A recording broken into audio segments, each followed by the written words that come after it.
Hello everyone, welcome back to my channel. This is Cassie's Creations and I'm Cassie. Today I am going to be talking about the market I just did this weekend. So I just got home from doing a market. Today I spent the night in my parents' house. Yesterday I had my market.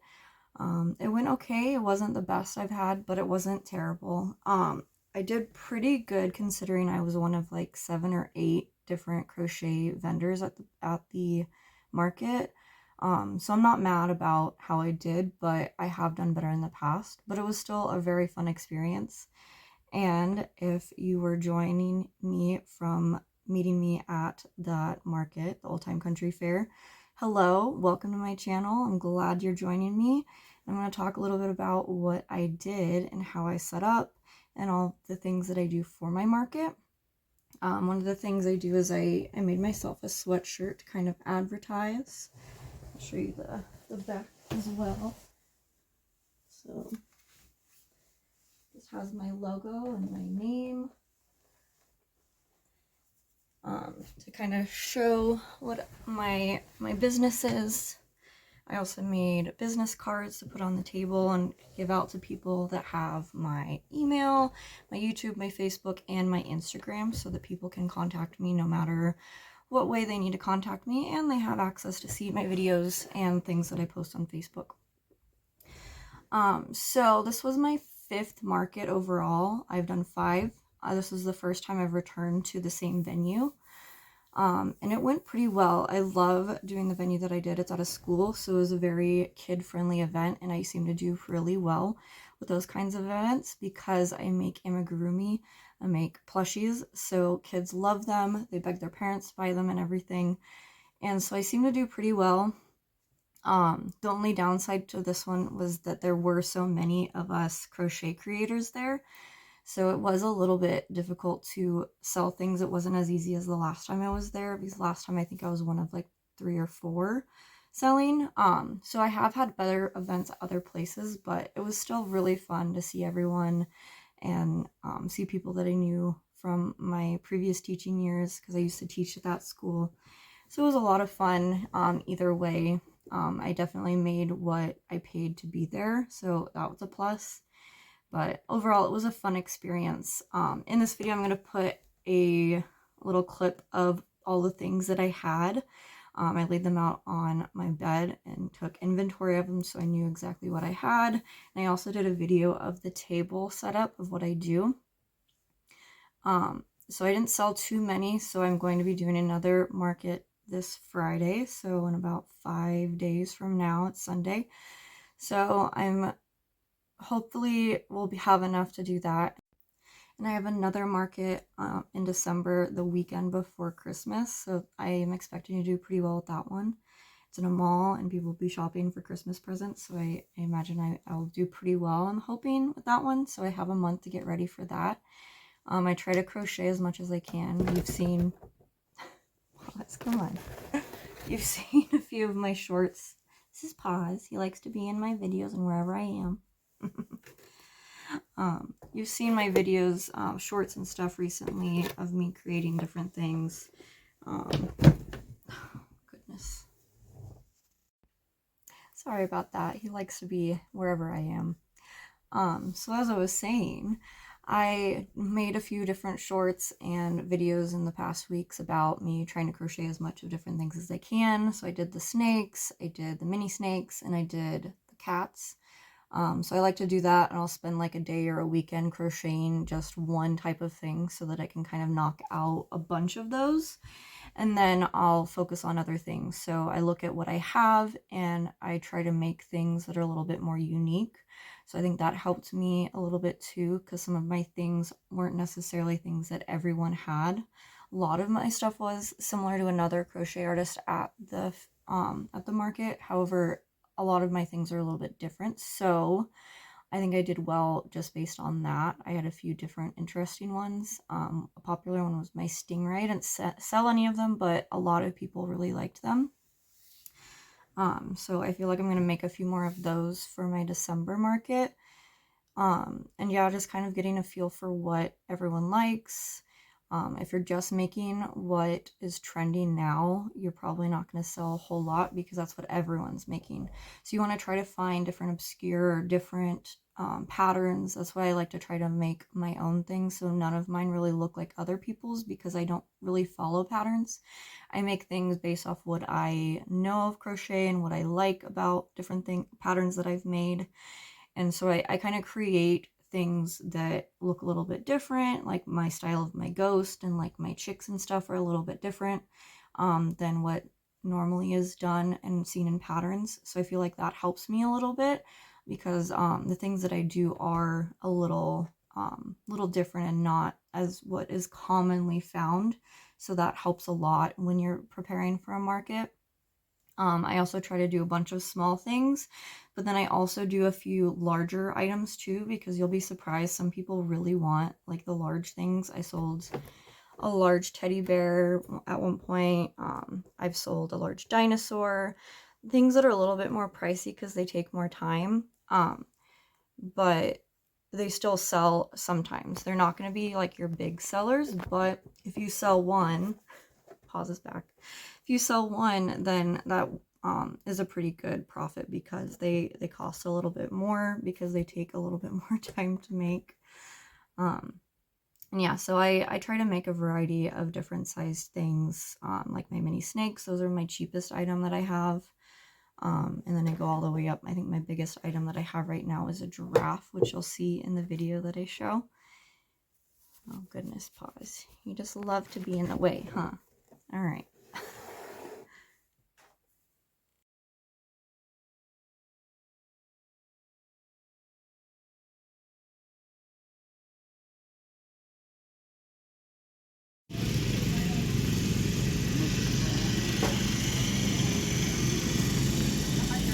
Yeah, I think we're over 100. Or I think.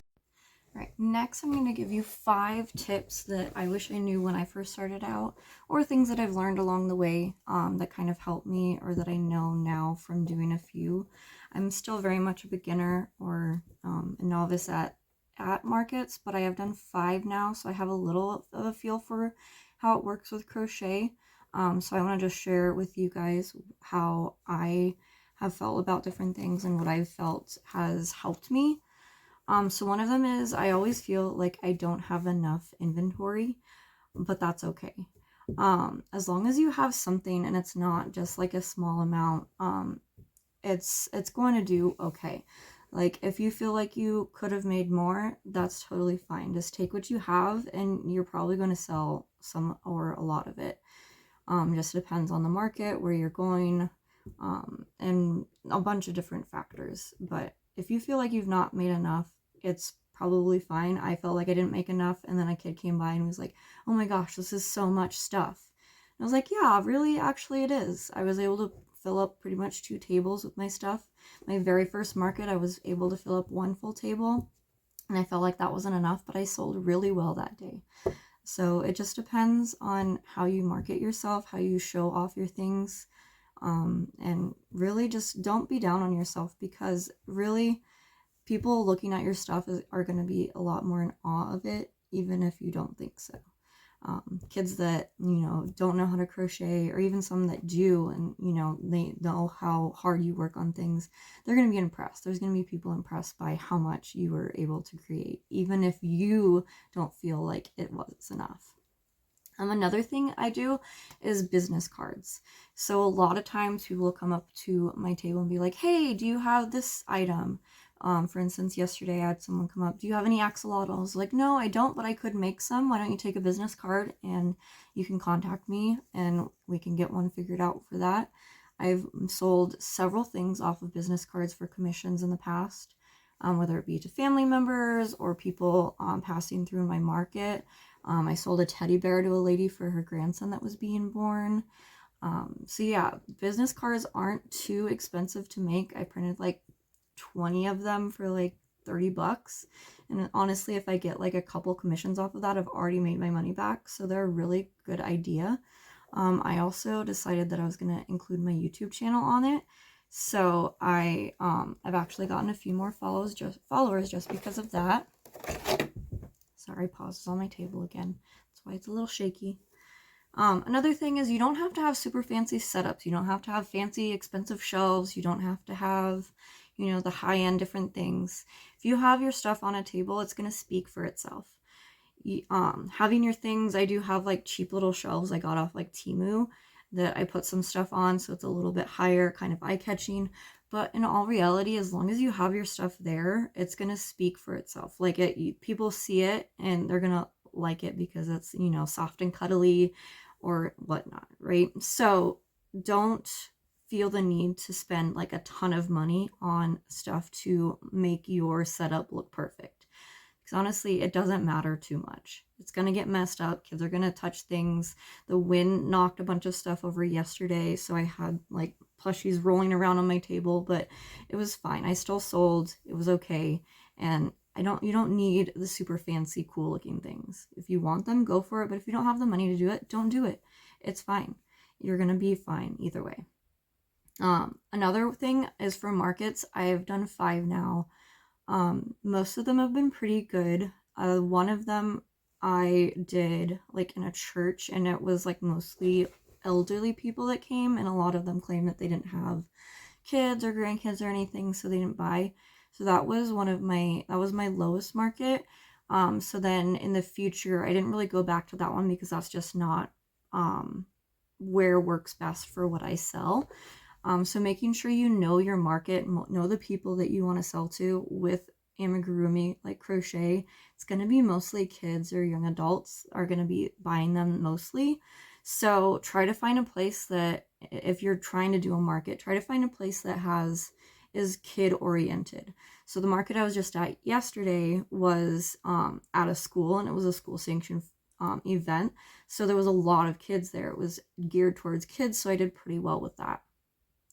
So just making sure you know the clientele of who is going to be at that market and like how it's going to work helps a lot. So you can kind of pick and choose if there are multiple in your area. If you want to choose one that you think is going to have more kids, you're going to do better with plushies.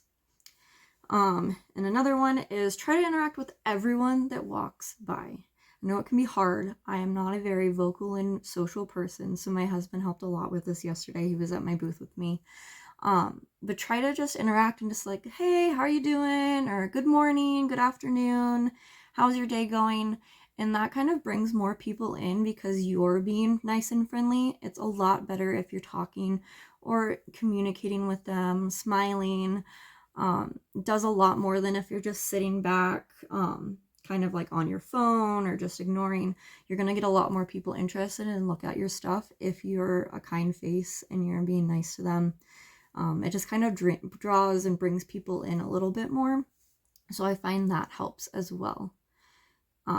So if you liked all of these ideas, these are just kind of what I have come up with from my 5 events that I have done. As I think of more and I do more markets and I get a little bit more successful with different things, I will inform you and let you guys know some more tips and tricks of the trade. But if you liked this video, please give it a like, subscribe, and I will see you in the next video.